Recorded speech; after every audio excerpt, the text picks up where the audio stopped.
How do we market Halo 2? We are going to have to do something that Kickstarter has never done before. I was working on the latest Batman film, The Dark Knight. I hired about 25 pickpockets. 45 minutes into the show, there's an explosion. So a SWAT team member grabbed one of them, pushed him against the wall, punched him in the face. Blood splatters against the wall. There's really only three things that you have to focus on. What is your goal? What is the delivery mechanism? And number three, there's a third one. I had this momentum and it was going and then it just fell. All right, here we go. So you want to make millions of dollars selling that thing that you just made. Making the incredible thing is only half the job. The other half is being able to sell it. I'm going to sprinkle this constantly with stories. I'll give you one of my favorite examples. Years ago, I was working on this alternate reality game. It was called I Love Bees. It was a promotion for Halo 2. I was on the design team for Halo 1. And when I resigned, they immediately called me up and they said, we would like you to work on promoting Halo 2. I love history. I love studying past campaigns. I love studying past mechanisms that have been really effective. And one of my favorite of all times is Orson Welles' War of the World.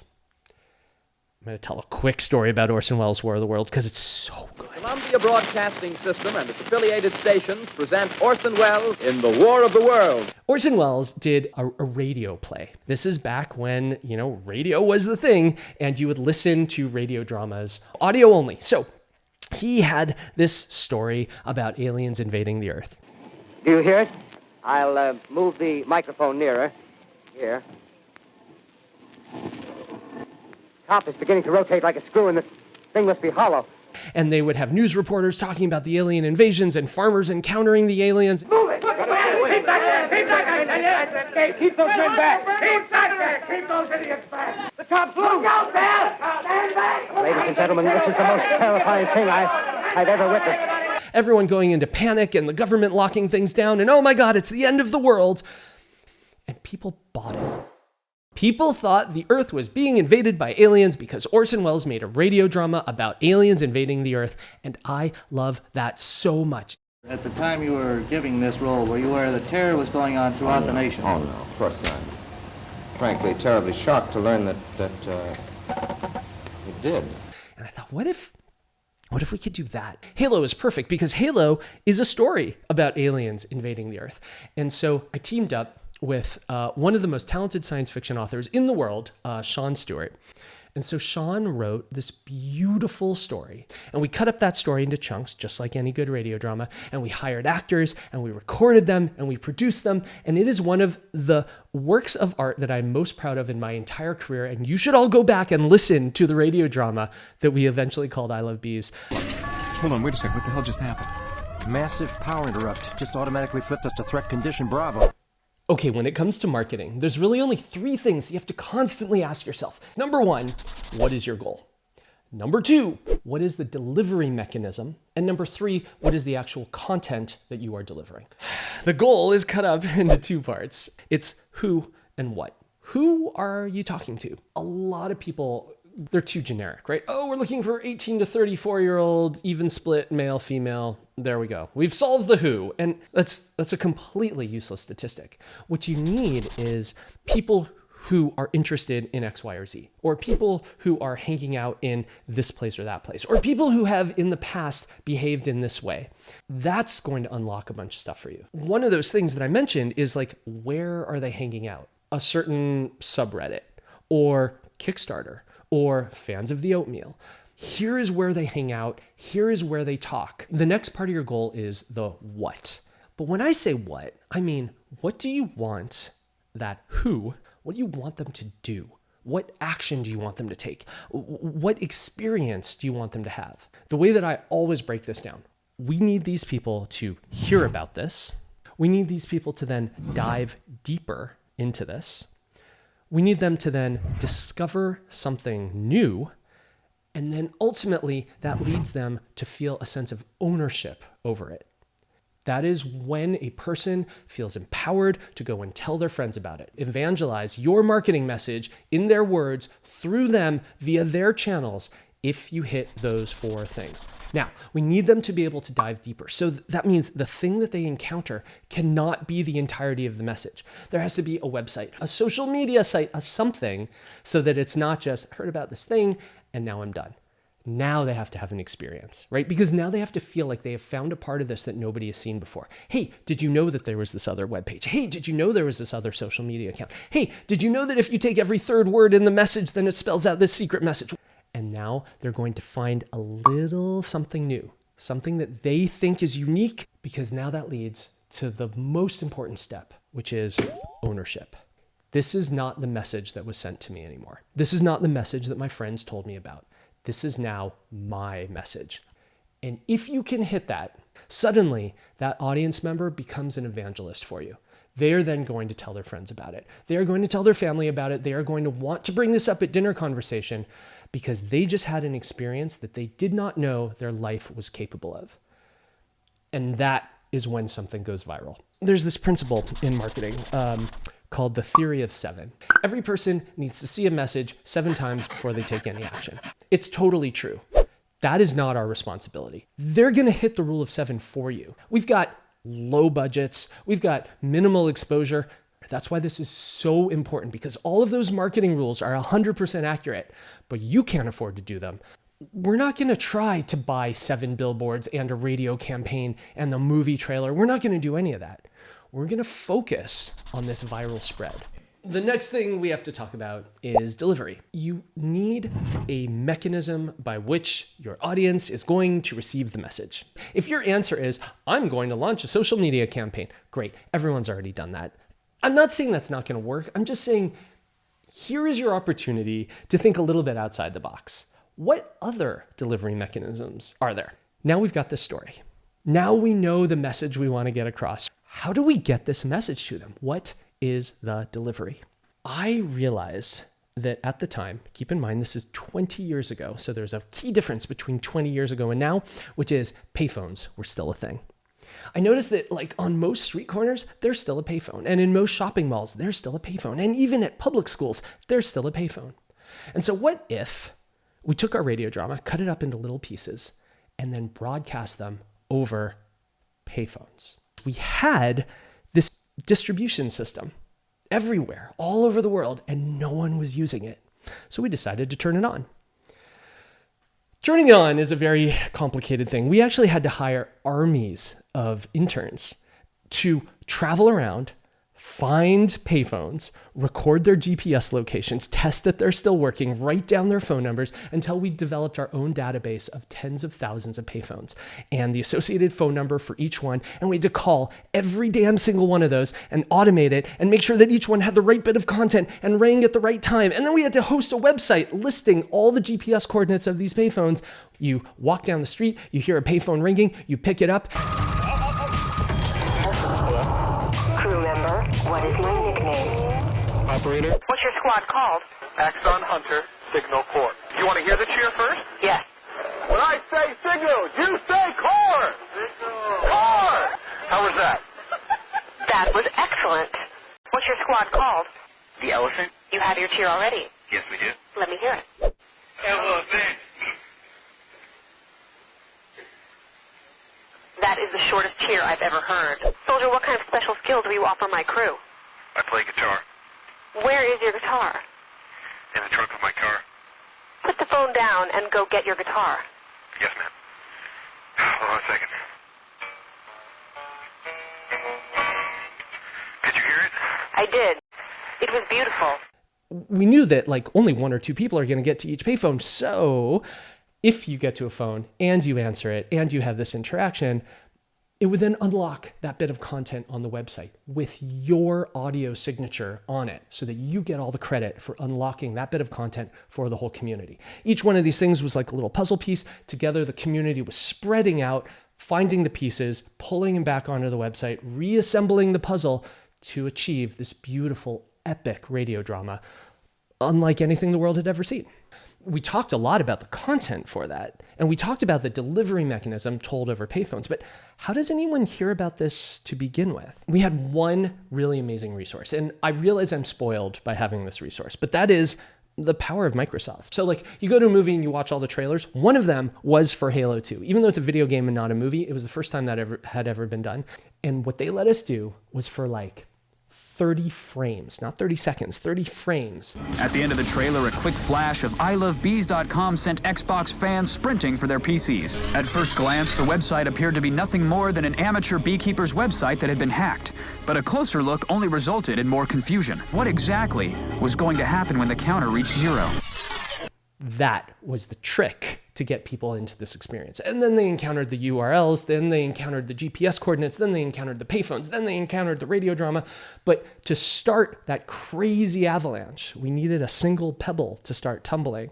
And that was using this URL in a way that had never been done before. I'm gonna keep going on examples for delivery. I worked on this project with Trent Reznor of Nine Inch Nails. One of my favorite bands, literally of all time. And so when you get that call from like your idol, Trent Reznor. Taking a pause. Yeah. How did you get the call? I have no idea. My agency at the time, 42 Entertainment, existed and people knew roughly how to get in contact. How he found me, I don't know. The guy's brilliant. Let's just leave it at that. And he pitches, I got this new album. It's called Year Zero. And I am a huge fan of Pink Floyd's The Wall. It wasn't just an album. The album was the soundtrack to a larger experience. I've written all of that. For Year Zero, it's a soundtrack for this story about a dystopian future. There's a drug in the water supply. There's no separation between church and state. And life has gotten so much worse. And there's a small resistance and they're trying to fight, but it's really hard. And anyway, I've written the soundtrack to that movie. Now, delivery. The music videos, the live concert tours, the lyrics, everything is the delivery mechanism. On the back of a CD, there's those little, those little warnings that basically say like, don't pirate this thing. Piracy is bad. We'll come and get you. Yeah, I don't care about that. We put our own, and ours said this, and it had this phone number on it as well. And enough people scratched their head and thought, what the hell does this mean? And they called the phone number and they got this message. This is a message from the United States Bureau of Morality. Citizens, by calling this number, you and your family are implicitly pleading guilty to the consumption of anti-American media and have been flagged as potential militants. When you buy the CD, it's this beautiful black CD. It says 9 Inch Nails. It says Year Zero. You take the CD, you put it in your CD player, you hit play. And when you eject the CD, a different CD comes out of your CD player. This one has secret websites written right there on the CD. And your brain starts to melt out of your ears because that's not possible. What the hell just happened? We used thermal ink, black thermal ink on the CD so that you can't see anything. You put it in your CD player, you hit play, it generates just enough heat to melt the thermal ink away, revealing the CD beneath it when you eject it. Now, the other cool thing about it is thermal ink regrows. So when it gets cold, it actually turns black all over again. So you can repeat the trick over and over again for your friends. And you can see like just the heat from your hand was even enough to burn away the ink. Now, what everybody's going to do is they're going to try to change a lyric here and there to deliver a message. And we did that. And that was there and fine, whatever. Everybody's doing that. What if we could do something cooler? What if you took a song, and when you look at like the waveform of a song, it just looks like gibberish, right? You've all seen a waveform of a song before. In ours, when you looked at the waveform of that song, you would see phone numbers appear. Because when people discover that, they want to engage. Suddenly they want to share. Suddenly we're talking about viral spread because you have just seen the world and your life become an extraordinary version of itself. It's the first time you're in this? It's a good one, right? Here, hold on. Just while we're going. Momo, come here. Here's the image of that waveform. What does it sound like? So it's a very staticky. Is it going to sound good and sort of look like an image, or is it going to be an image and sort of sound good? That's like readable. So we knew that it was going to sound like garbage, especially when we do like a hand reaching down from the sky. So this sounds like static, right? It sounds like garbage. So we just found good places in the music where it's okay for things to get crazy distorted. This is short. This is like half a second. So we could use them almost as drum beats to insert here and there. At concerts, we would have secret tracks that like weren't even on the album, and we'd put them on little flash drives and hide them on top of urinals at the concert venues, and then people would find them and they're like, what do I do with this? Do I insert this in my computer? Is this a virus? I found this at the concert. It says year 0 on it. I have no idea. And a few brave people inserted them and would literally listen. They'd be the first people in the world to hear new Nine Inch Nails tracks. And then they'd post about it, which is exactly what we want. And Rolling Stone did an article on it, and they said, he said, now that's what I call a leak. It's pretty inspired. How do you end an epic story? Haven't talked about this in a long time. What we did was we told players a particular location at a particular day on a particular time. We didn't tell them what to expect, but we just broadcast out time, date, location. And on the day, like 50 people showed up. It was amazing. I couldn't believe that many people showed up because it's hard to get to this one location if you don't live there. And enough people showed up, and a van screeches up to this corner. They open the door. He throws out a bag, slams the door shut, screeches off. And everyone's like, what the hell is this? And they open the bag, and inside are 50 cell phones. There's a note that says, everyone gets one. And on the back, there's a sticker that says, keep me with you, keep me charged, we'll be in touch. And that's it. And everyone took a phone and they went home because there's nothing else. And they kept them with them. And for days, nothing happened. I still want to hear Steve try. Steve, sing Nine Inch Nails with the voice filter on. You bring me closer to God. Ron, are you recording this? Of course. Oh, man. We're about to make some resistance phone calls, and this is going to be the first one. All right, you guys ready? Okay, you guys cannot talk at all. And one day, all the phones rang at the same time. And every single person answered it. It was so great. And they heard this mysterious voice from the resistance saying, Hello? Who is this? This is Adrian.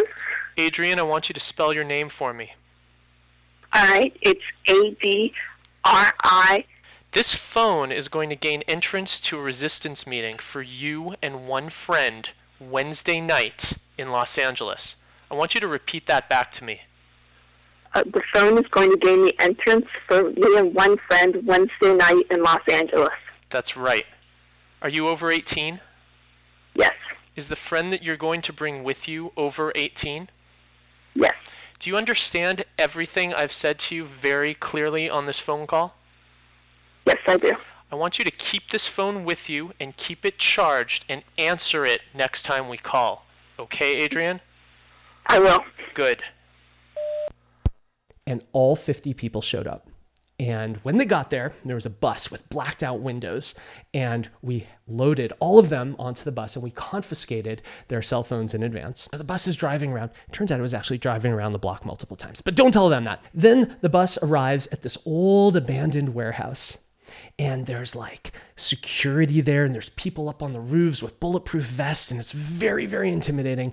And we escort them into this room, and then a curtain drops, and there's Nine Inch Nails and Trent Reznor to do a private concert for 50 people, and you're standing 2 feet away from him. And it was incredible. The energy of this band and this man are intense. One of the best shows I have ever seen. And now we have a bigger problem, because now we haven't ended anything. We've just upped the stakes. How do we end this? So what we did was about 45 minutes into the show, there's an explosion and a wall explodes and a SWAT team bursts in. You run towards the door and the bus is waiting for you, and you get on the bus, and that's our end scene. That's the end of our whole experience. And that worked for everyone except for 3 people. 3 people stood there, like arms crossed against the wall, like, we know this is fake. What are you going to do? Those aren't real guns. That's not real grenades. You're not actually going to hurt us. What the hell are you going to do? And so a SWAT team member ran up to them, grabbed one of them, pushed him against the wall, punched him in the face, blood splatters against the wall. The other two turn completely white and they bolt for the door, just like they were supposed to do to begin with. So it was a stuntman. We planted him there from the very first day, exactly to accommodate this. I'm so glad it worked. I didn't have a plan C. This was it. This was all my eggs in one basket, and it totally worked. I love the expression on their face. And that is how we ended 9 Inch Nails Year Zero. I didn't hear the blood splatter part. That's bonkers. Yeah, he had a squib in his mouth. All of this is to say, delivery mechanism matters. It's very hard to do something that elaborate, I grant you. But once you know the kind of story you want to tell, the kind of message you want to deliver, don't be satisfied with what everybody else is doing. Stretch yourself. Think, play that what if game. What if this was even better? What if it was more immersive? What if everyone who experienced this thing could have an even better experience? What would that look like? What would it be shaped like? How do I build it? We've talked about the goal. We've talked about the delivery mechanism. Now it's time to talk about the actual content. There's only two things you got to keep in mind. One, your content must be relatable. And two, your content must be evocative. Relatable is really straightforward. You would not have built your thing to begin with unless there was something about it that spoke to you, something personable, something relatable. So go pitch your product to your friends. Pitch your game, pitch whatever it is you're building, your book, all that stuff. Pitch it to your friends because the language you use there is very important. So I was having this problem with blah, or have you ever noticed that blah? Those things, that's what grounds your product. And so the language you're naturally going to use when you've got like just 15 seconds to explain to your friend why you built this thing, pay attention to that vocabulary.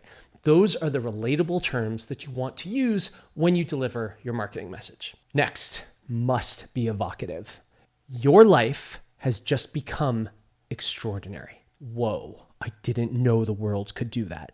I need more. I gotta know more. I gotta dive deeper. Once they get into that, that's when we start to get into all that cool viral stuff that we just talked about. When we talk about being evocative, you just need everyone to have this little glow inside of them that says, I feel different than I did 10 seconds ago. And that change is a positive one, and I gotta tell somebody about it. And the 3 is the symbol for cubed. We need to find out who made this shirt. One of the bozos I interviewed at the sorority was wearing a shirt kind of like that. Man, this shirt is definitely not part of the series. What do you mean, series? It's called EDOC Laundry. The time frame for this story is George W. Bush had just been elected president. And so many of the people in my peer group were upset about that. And when I would ask my friends, well, okay, cool, who did you vote for? The answer was inevitably, oh, I didn't vote. It's a waste of my time. I hate that. I hate people who say and don't do. So I did what anybody would do. I started a clothing company. We called the thing EDOC Laundry. EDOC backwards is code. See, there's codes hidden within the designs. You see on the lion's manes right up here? Sometimes we'd put it in the artwork. Sometimes you had to like fold your shirt a certain way. Sometimes you had to like get it hot or get it cold or put it in the dark, right? We used all kinds of different kinds of inks and thermal inks and glow in the dark inks and all of this cool stuff to reveal a hidden message in your shirt. This one on the left has 26 notches in it. 26? Number of letters in the alphabet? Damn. You know how long it took me to figure that one out? Spells out call me a patriot. So what do you do with these codes? Well, it's a password to a fictional murder mystery. I'll show you.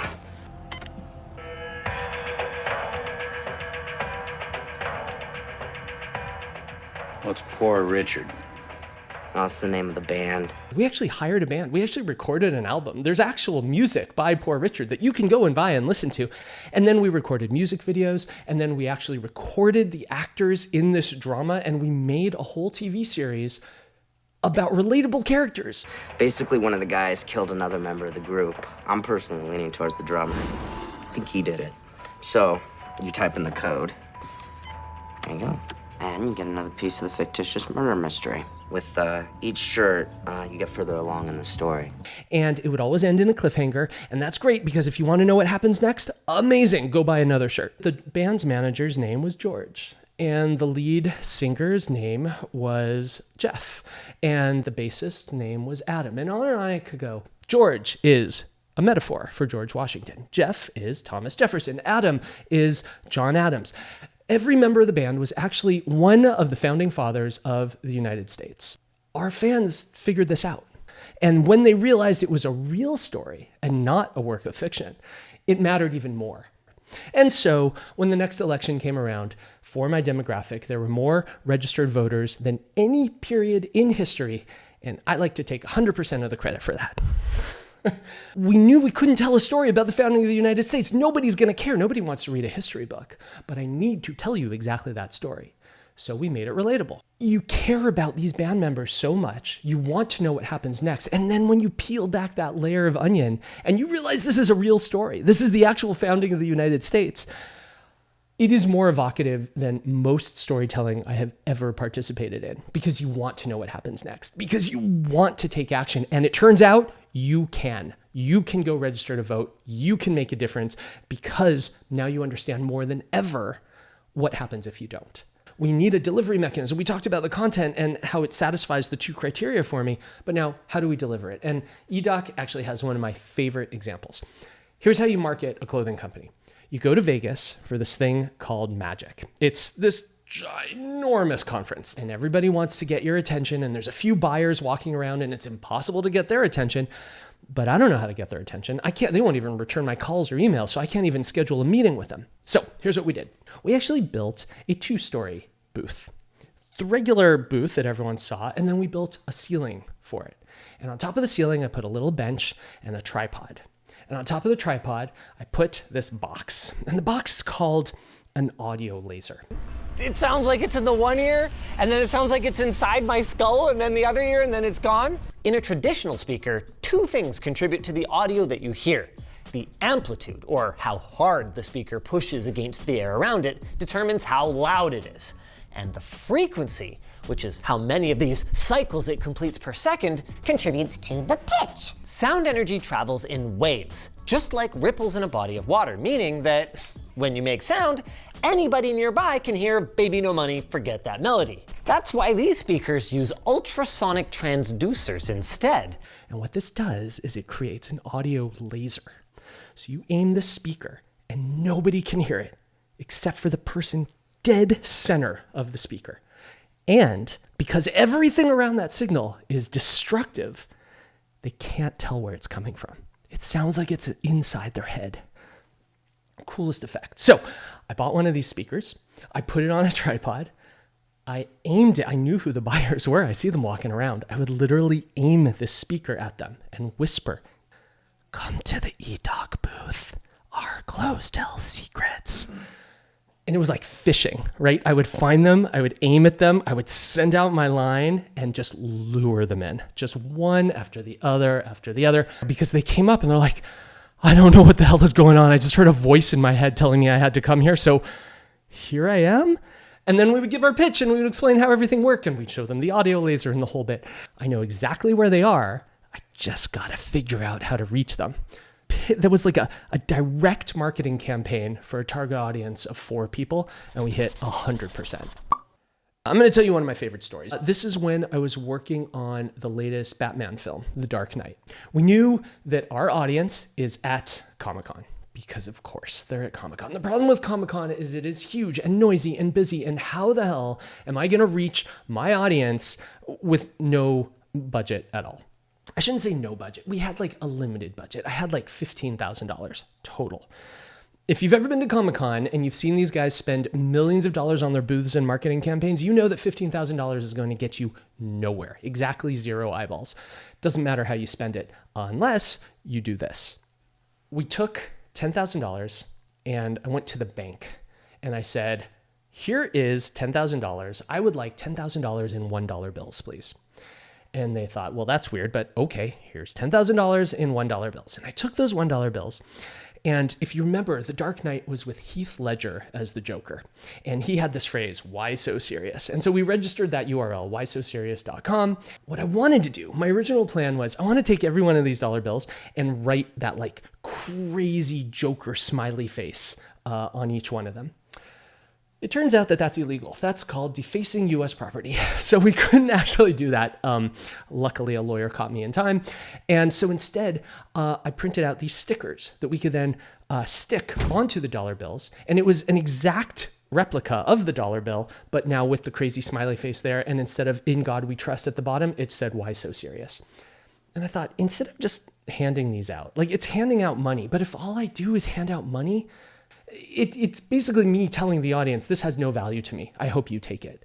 What I need is for you to have an evocative experience. So the first thing I did was I took about half that money and I went to all the vendors at Comic-Con, those people selling food and merchandise, and said, look, here's $20 in $1 bills. It's free. As you give out change to people, give them this instead. It's free money. And they said, really? And I said, yep. And they said, oh, okay. And so that was the start of it. Then I hired about 25 professional pickpockets. And I said, look, I don't want you to pick anyone's pocket. I want you to pick their pockets in reverse. I want these dollars to end up in their pockets and they don't know it. And they said, well, who's the target? And I said, literally every single person at Comic-Con, as many as you can hit. Then the first one hit. It was on the news. It said, weird thing going on at Comic-Con. And you would see that or read about it online and you would reach into your pocket and holy crap, there's one in your pocket. How the hell did that get there? I didn't know life could do that. This has now been an extraordinary version of everything I thought was normal. And now it's evocative. Now you're telling your friends about it. Now you're saying, I reached into my pocket in this thing and I can't believe it. And what? And then they reach into their pocket and there's one there too. And on this goes. And this thing took over Comic-Con. Everyone was talking about it. And all we spent was $15,000 because we figured out the right content and the right delivery mechanism. Okay, story time. The question I get asked most often in the whole world is, how were you so successful on Kickstarter? The way that I think about Kickstarter is, if you've ever seen a James Bond film, that moment when James Bond walks into Q's laboratory, and there's the craziest inventions in the world there. And there's the pen that shoots lasers and the shoe that doubles as shark repellent and, all the crazy stuff. And James Bond walks through and he gets introduced to each and every one of these things. And then he gets those cool toys and then off he goes on his adventure. That's Kickstarter. Kickstarter is walking into Q's laboratory. There is a plethora of insane, beautiful, amazing, horrible, ill thought out, incredibly well thought out projects. And you have access to all of them. But here's the catch. All of the people making these products are not able to make them on their own. They need your help. So what they do is, instead of trying to sell you the product, they say, let me pre-sell you the product. I know that I'm eventually going to sell this thing for $40. I don't have enough money to actually make it yet. But if enough people give me $40 in advance, I can then build the thing and then I will fulfill all those orders. And then I've launched a company and off I go. Me and my buddy Matt, we tried to put our game Exploding Kittens on Kickstarter. We tried to raise $10,000 and in 30 days, we raised almost $9 million instead. We had 220-ish thousand backers. It continues to be the most backed campaign in Kickstarter history across any category, games or otherwise. Exploding Kittens started as a deck of cards. In movies, you see this scene where people play Russian roulette, right? Russian roulette, you take a revolver, 6 chambers, you put a bullet in one of the chambers, you spin the revolver, and I even get nervous doing this motion. You hold it up to your head and you pull the trigger and you hope you don't die, and then you hand it to the next person who has to do the same thing. Every time I watch a scene involving Russian roulette in a movie, I get the chills. And so, of course, I thought, what if we put that into a card game? At the time, I was literally, I had just resigned from being the chief design officer at the Xbox. And I started playing it with friends. And one day, I played with my buddy, Matthew Inman. Matt is the author, creator, illustrator of the online comic, The Oatmeal. I started out as a fan of The Oatmeal. So one day I met Matt and he heard through a friend that I had this game that I was tinkering around with. So he said, can we play again? And we played again. And then we finished that and he said, can we play again? And we played again. And like 2 or 3 hours went by of playing this game over and over and over again. And at the end of this session, he said, look, I love this game. This is like incredible.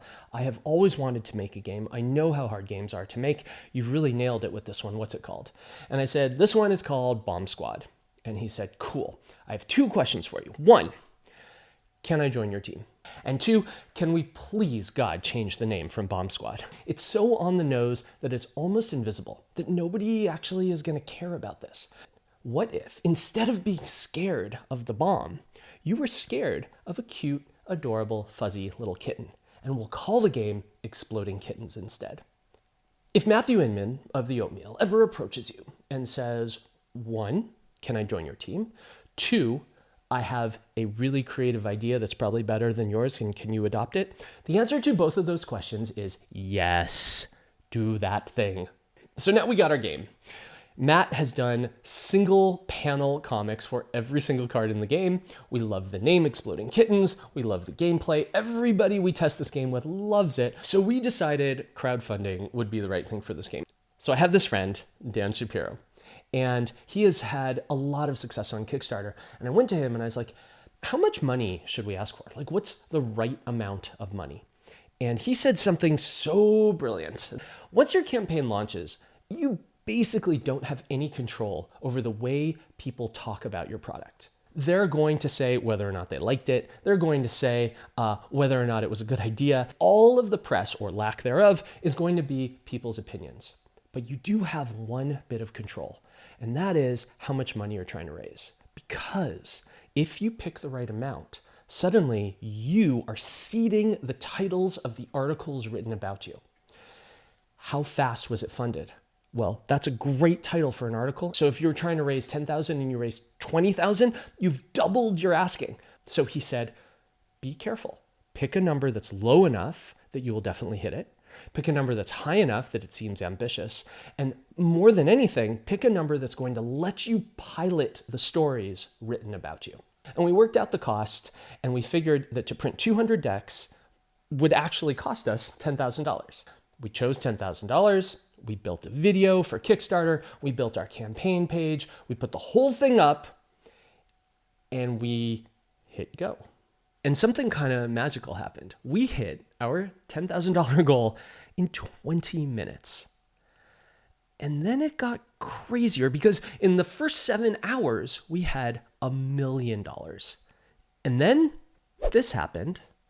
And then this happened.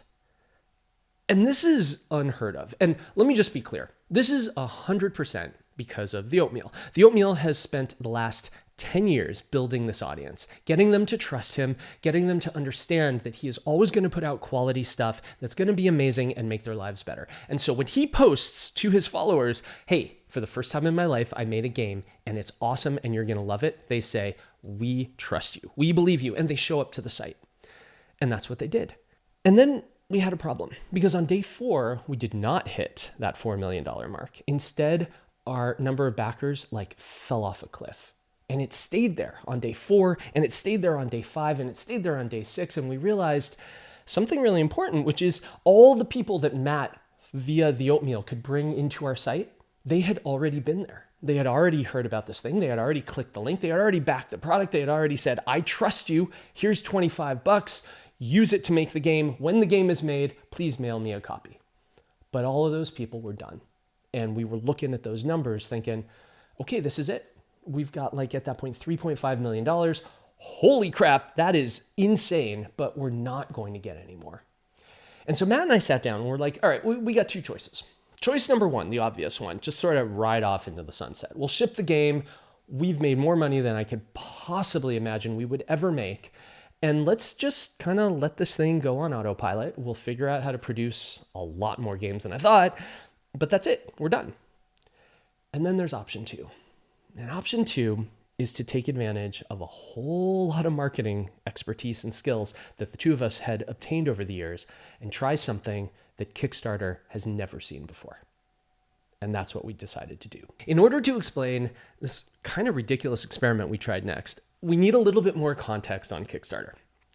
Kickstarter has a tool that creators use called stretch goals. And stretch goals are really simple. They basically say, we want more backers, and we're going to get more backers by promising more stuff for free. And Matt and I looked at that and thought, this doesn't feel good. We've already got $3.5 million. We're not allowed to say, go tell your friends to give us money. So I started thinking about the phrase crowdfunding. And I realized that all of stretch goals, the entirety of stretch goals in the history of Kickstarter is 100% focused on funding. What about the other word? What about crowd?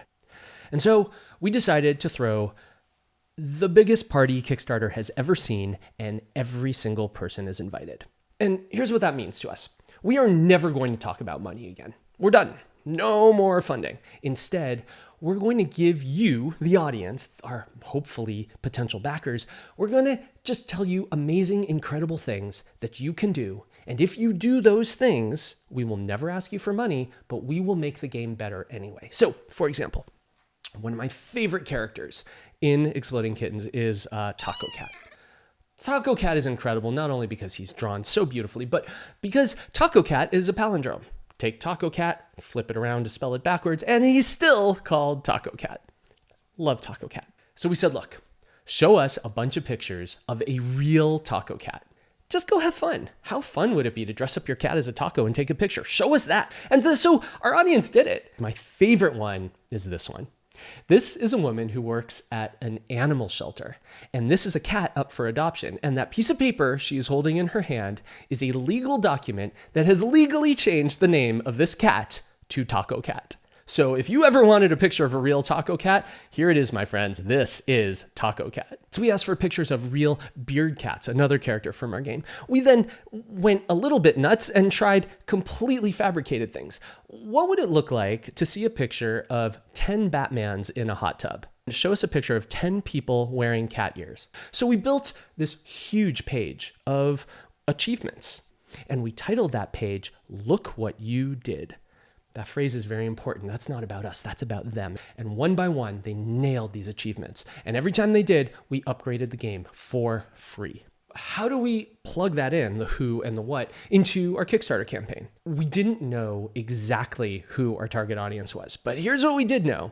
It is an overlap between Oatmeal fans and Kickstarter fans. But it became very clear to us that we are going to have to do something that Kickstarter has never done before in order to really get the Kickstarter crowd attention and get everyone funneled into our page. What do we want them to do once they get to our page? The obvious answer, the one that I don't like, is back our project. Notice that once we launched update number 9, we never asked for money again. All we ever talked about was, look what you did. You are incredible. You are our focus. You are the protagonists in this story. Because what we actually want people to do is not back the project. What we actually want people to do is talk. Talk to each other. I've said all along that every design I've ever worked on, the game is not entertaining. The people are entertaining. And now everyone felt like they had discovered something. Like they had found something that nobody else had seen. Look what I can do. Look what my friend Joe can do. Look what my friend Mary can do. And that sense of ownership is what led to ultimately that last part, virality.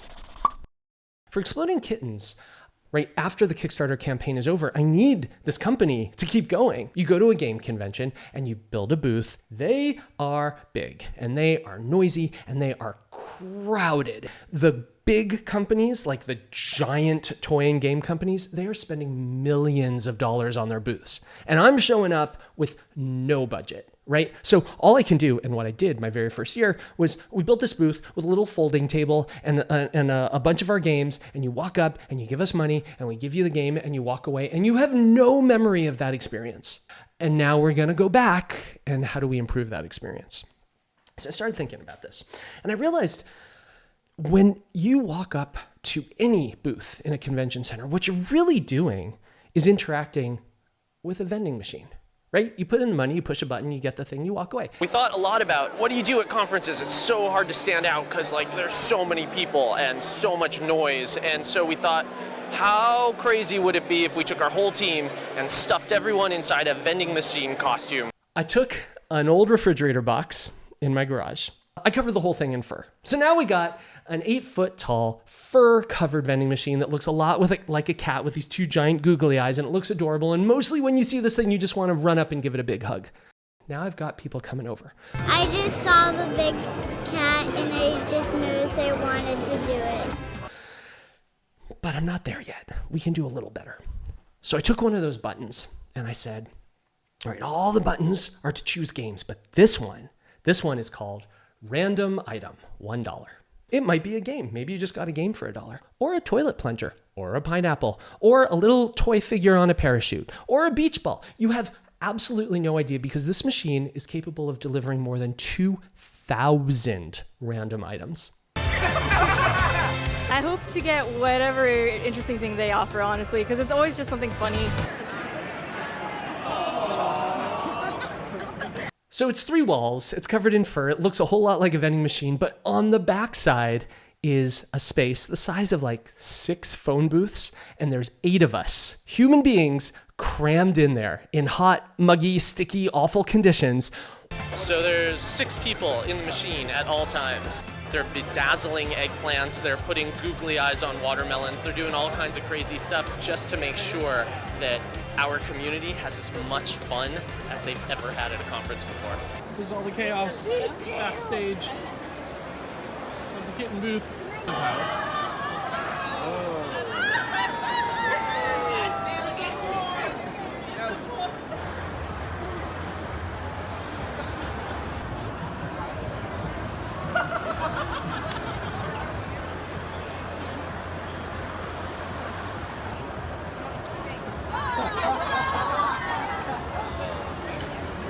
Hired a few people to stand out by the line. And by the way, the line is getting so long at this point. We started with our old booth. We would get a line of 2 people at a time. Now we've got 10 people. Now we've got 20 people in line. By the time the random items start coming out, now we've got a line that's like 30 minutes long. And the end of the line is at the front of the line.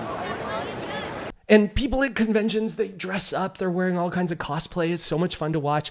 And I said, tell me who's in line and tell me how much time I have. So I'd get a call on the walkie-talkie. I'm backstage. I'm inside this little cramped machine. The Mother of Dragons from Game of Thrones is in line. She's perfect cosplay character. She's doing incredible. You've got about 10 minutes. And I look around and I'm like, okay, we have to get her a dragon egg. So we take a watermelon and we bedazzle it. We've got these little sequins and we literally glue each one onto this watermelon so that but in 10 minutes, we got the perfect dragon egg. So she comes up to the machine. Audience is watching what's going to happen. She pushes random items. She puts in her $1, and a second later, out comes a dragon egg. Her jaw is like falling open and everyone around her erupts into cheers because they have just witnessed something extraordinary. It is such a beautiful feeling to witness magic. That's when our line started to grow to an hour long and 2 hours long and 4 hours long and so long that now we're blocking all of those multi-million-dollar booths. We have waits of over 90 minutes. There's close to 5,000 random objects back there. The combinations are just endless. If you watch the machine for any length of time, you're never going to see the same item twice. We both love cats, so when we saw this, all the fun stuff, confetti flying out, we're like, we have to come do this.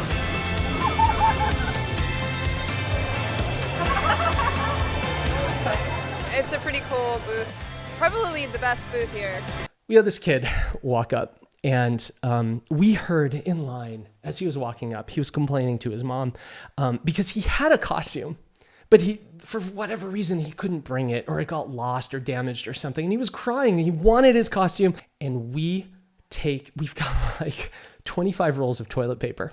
And so we take those, and his mom was a very good sport. She helped us. We wrapped him like a mummy in toilet paper. And the whole time you can just hear him giggling with glee as he's spinning and spinning and spinning, turning into a mummy right there before everyone's eyes. The audience is going nuts. And this kid is having an experience unlike anything he thought his life was capable of. We had a security guard. She missed her lunch shift because she wanted to wait in line for the vending machine. And we overheard her saying, this is so important to me. I'm not even going to have lunch today. So she comes up to the vending machine and we got a microwave backstage. I send somebody out to buy a burrito. We microwave it and she gets a piping hot burrito delivered fresh to her.